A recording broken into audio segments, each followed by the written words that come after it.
Bismillah.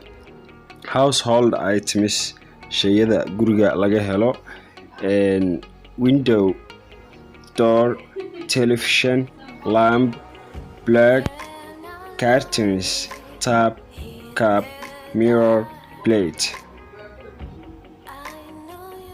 Ashirkan waxaan ku baranaa agabka ama shayada guryaha yaala ama laga helo sida daaqad, albaab, dhalada filinka, tooshka, breeska, daaha, koobka, miraayada iyo sidoo kale saxanka.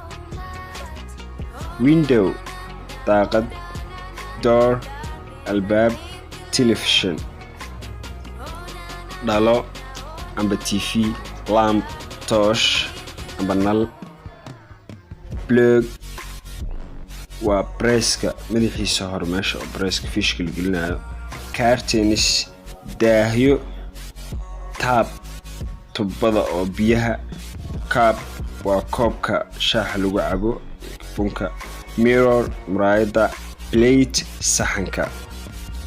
Window, daaqad, door, albaab, television, dhalo, lamp, toosh, plug, brees, curtains daahyo, tap tubada biyaha maqasabada saa u taqaaniinba, cup koobka, mirror muraayada, plate saxanka.